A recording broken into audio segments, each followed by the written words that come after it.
Oh, Eric, how'd you become part of the band?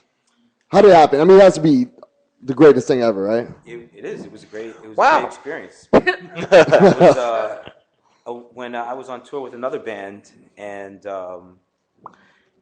he had a problem with his old singer and his drummer, and just like any smart, industrious guy, he approached me.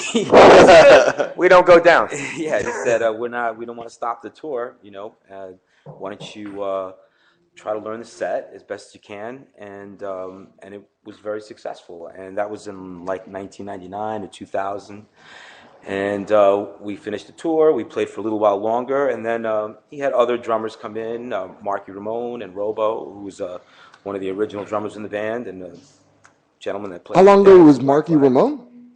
Marky came during the 25th anniversary when Dez was there. What happened was Dez came out as a special guest, and he's still here. So anybody that's a special guest, you might as well just pack your bags. So anyway, so what happened was that we had a problem with our other drummer. They quit on us at a show at the House of Blues in Disney in front of 1,800 people in the sold-out show. In the middle of the show, they quit. So I finished the set by myself. Wow. Okay? And I threw this big moonsault into the crowd. The place went crazy. It was cool. But after that, I went out in the bus where I was fuming. And, I threw their bags out of that truck, like a scorned woman. I was mad, So anyway, they wound up splitting. And I have no idea where they've gone since. But the thing was that when we came out, Goat was on tour with us. And I knew he could handle the job because I knew he knew the band. And I know he could do 2 sets a night, which is not an easy thing as a drummer. Oh, I know. Especially we do 50 songs. So the thing was that Damage Control dictated that I come up with something really strong. So I got Robo back in the band, who played on Earth A.D., who was the original drummer for Black Flag. Mm-hmm. So Robo had credentials already being in the band. And Marky Ramone has credentials. Right. So those guys had just died. Joey just died he was supposed to sing with us on our 25th anniversary. We played on the 18th, which is our 25th anniversary to the day. Joey died on the 15th. Okay, so I had to go out in front of everybody before we even started the show and said, listen, we had a special guest, and, I'm really sorry, but, the King of New York is dead, and I just wanted to say that, this is for him, and we played the show for Joe.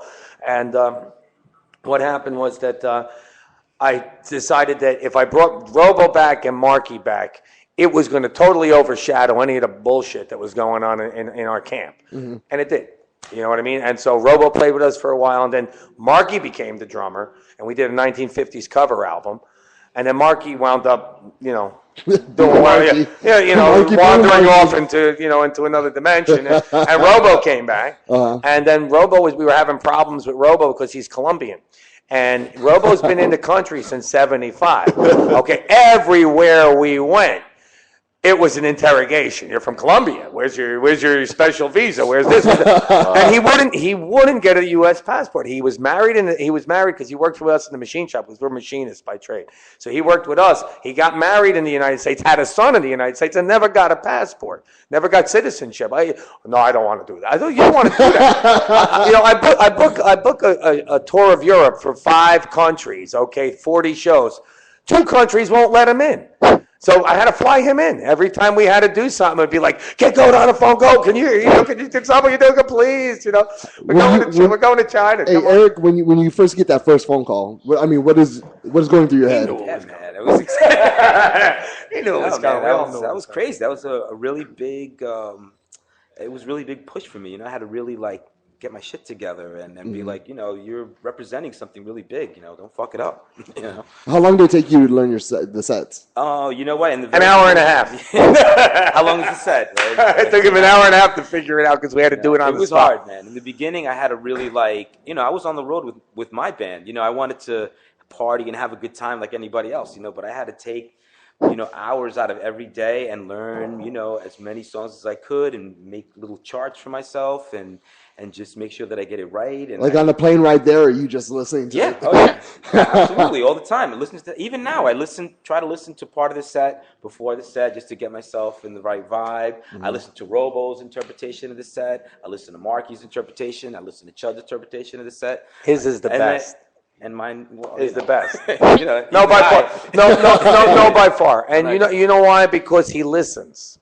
How about that, everybody out there in radio land? He listens. He listens to stuff, and we decide what's the best. And if you think you got all the answers, you're the biggest fool there ever was. So I mean, that's really where it comes from. He knows the game. He works hard, and I'm proud to play with him. I mean, Wow, thank you so much. Are you guys still like after a show? Are you guys still partying? Like you guys are on tour? No, we don't party. You don't party no more? No. Done? No, I don't say that.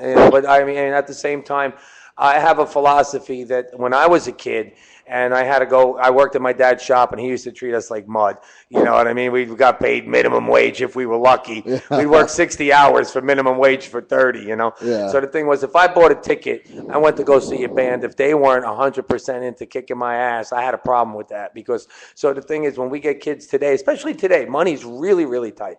When kids come to a show, I'm out there pumping iron in the street. I'm working on my vocals. Yeah, we are coming to the plate. We're going to try and steal home if we get on third. You know what I mean? So that's the philosophy. We give you everything we got. Tonight's show we could play to 100,000 people in Sao Paulo and at a big festival. And this is just as important. We hit it the same every day. And it's the kid's time. When I go home, I can do what I want.